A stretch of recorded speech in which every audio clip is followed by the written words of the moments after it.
Welcome back to my channel. My name is Jolene, and in this video I'm going to bring you into my home and I'm going to share some of the things we're doing. Like, we are raising meat, birds. We're not just growing a garden. We're also foraging in the woods for wild foods and medicines that we also are dehydrating. We are picking our berries from our trees. We are making jam. We are preparing for any kind of food shortage. We're also just learning how to be self-sufficient. I am a prepper, but I do like being able to do things for my family and provide for them. So if there was ever any major food shortages, we would have some food in the cupboard or in the pantry to eat on. But in this video today, we are going to do our homegrown spices. They're delicious. You can mix them together and make like spice dips. There's so many things you can do with your homegrown spices. And you can grow these in an apartment, on your balcony, under a light, indoors in your house during the winter. We are about to sow some seeds to grow indoors for the winter under high pressure sodium, a 400 watt. I hope you enjoy the video, and remember, there's always something you can do to prepare. You can buy bargain foods at the store. I always look for the cans that might be dented or are $1 off and stock up on whatever I can. Have a beautiful day and enjoy the video.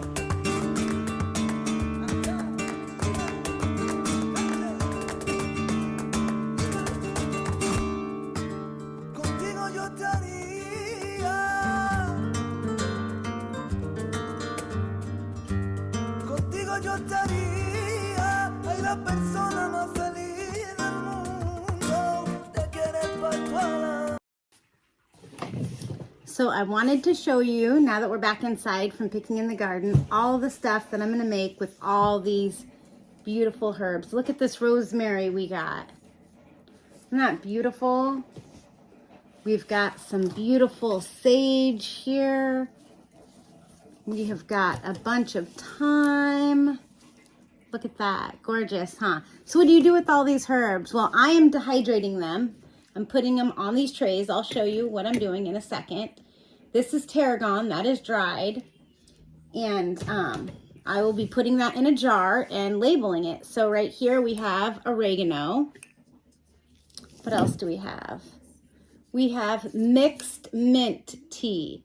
So this will be for like the winter. So I used our orange mint, our chocolate mint, and our peppermint, and our menthol mint. Now, some of this stuff is for medicine also, just like herbs can be used for medicine. This is yarrow flowers in here, dried.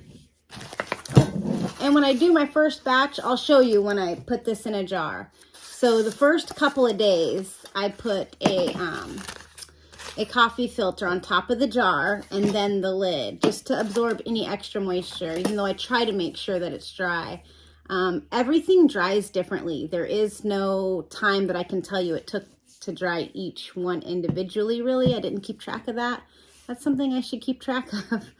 But I know that everyone is different. Some things will dry within a couple hours. Some, it'll be the whole day. It's in the dehydrator. The dehydrator I have just has one setting, and I'll show that to you. And so I keep an eye on this. I check it like every half hour.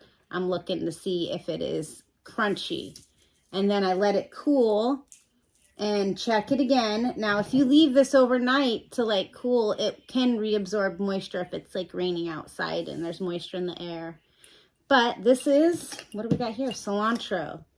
That is beautiful. So there's the cilantro. And some of it just ends up, you know, you'll have like, you're like, I have this huge bushel of cilantro, and this is what you get. But it's very potent, very delicious. I use the, I don't use the stems in here. This is just the leaves and flowers. We also have chives, which I'm going to go harvest more. Oh, these smell so good. So this is good for like soups and stuff like that. This is more oregano we have here. Lots of yummy oregano. and it is delicious. We have some winter cough cold tea here. We have some more winter tea here with roses and plantain and Labrador. I've been using a lot of this anytime there's a cut or even if the birds get injured. This is my Yarrow leaf powder. Really good first aid option too here. And then the dill, lots of dill. I've got a few jars. Ooh, I have a mix here I made of Italian. This is basil and oregano. More oregano. And now we're going to get this tarragon. Let me show you how I do this. Okay, so we are going to take all this stuff out of my way. This funnel really helps when you're trying to get the herbs in the jar without making a mess. And I like to take a jar, which I'm not finding my empty jar, and put it in the center here. But here is the dried tarragon. And if you're really careful, you can just pull it right off the stem here. I go down and then I'll go back this way to get it all off the stem here. Pinch the tops, which are just leaves, and get that. Till you end up with just some stems. And I set the stems aside. Now the only stems I've kept are I kept the dill stems to put in with the pickles. So I'm just pulling this off here. When it's dry, it should come off really easily. And you shouldn't have a problem with the leaves coming off. Now, I like to put it in all on the stem so it's easier for me to harvest without making a mess and it falling through the rack. It makes a big difference. This tarragon smells so good. So this is Russian tarragon and I have some Mexican tarragon.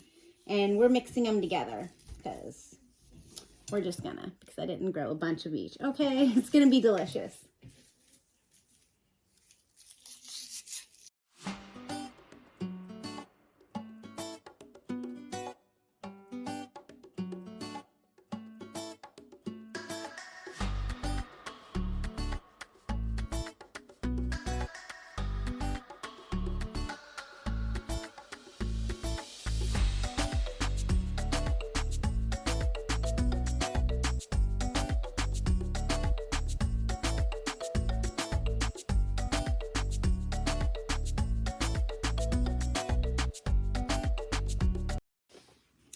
So now that we have it all off the stems, ready to put in the jar. So you're going to get your clean and sterile jar that you're going to be using. Put your little funnel in. And if you want to break it up more, you can. You could even grind it up, like with the sage. I'm leaving everything kind of whole leaf. The tarragon I'll use when I make my pierogies, or I might even add it to my borscht. That's what I love about having that dried dill, is during the winter we are going to be using those beets up and making borscht. So you want to stuff it in here good, and you'll be happy with this. The herbs have such a strong and pungent smell compared to store-bought herbs. Just so much fresher, natural, homegrown spices that you can use that don't cost a fortune. I don't know if you've ever bought organic spices, but they are crazy. I don't know what they're thinking. Well, I do. It's a lot of work growing herbs.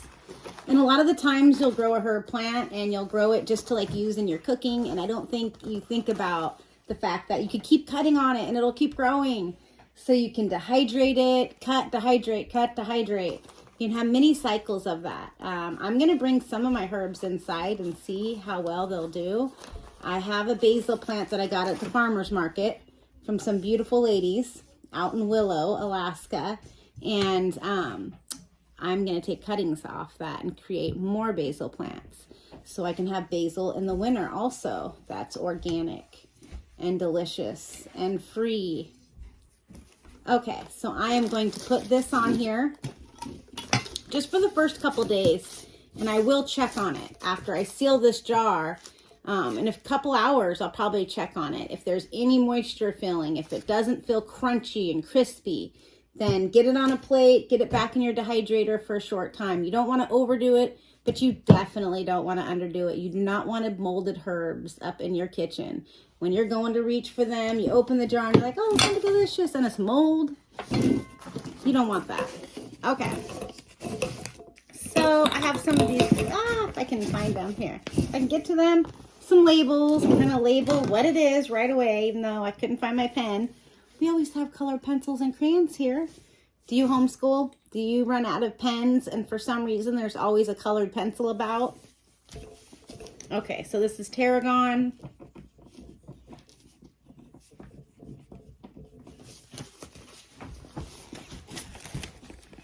So now we're gonna get I think we're gonna do the thyme. We've got our rack here. It's okay if it has a little bit of the other herb on it. And with the thyme, we're just gonna take it. We're not gonna pull it. It's so tiny. You do not wanna pull this off of here. So I just take this and spread it out here. Let me get a little better shot for you. There we go. So we're gonna take our thyme. We're going to spread it out here.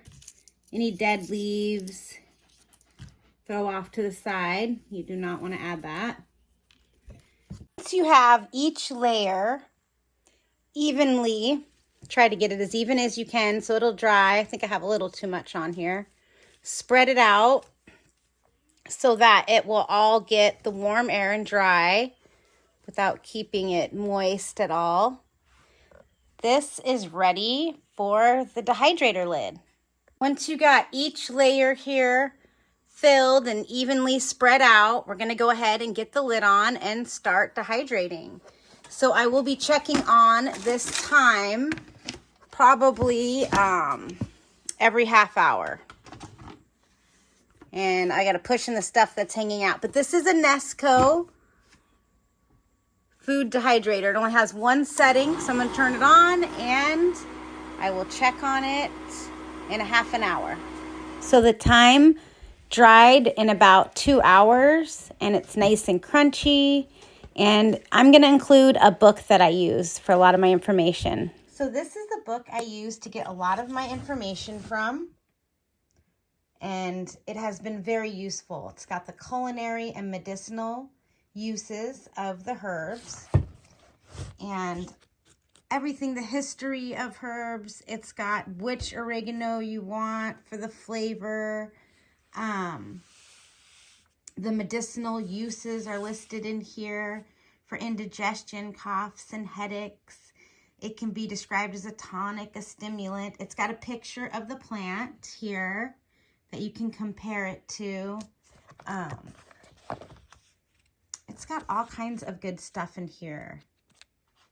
So if you're looking for a book to help you out and you love growing herbs like I do and you love making your own medicine or spices, check this book out. I think you'll like it.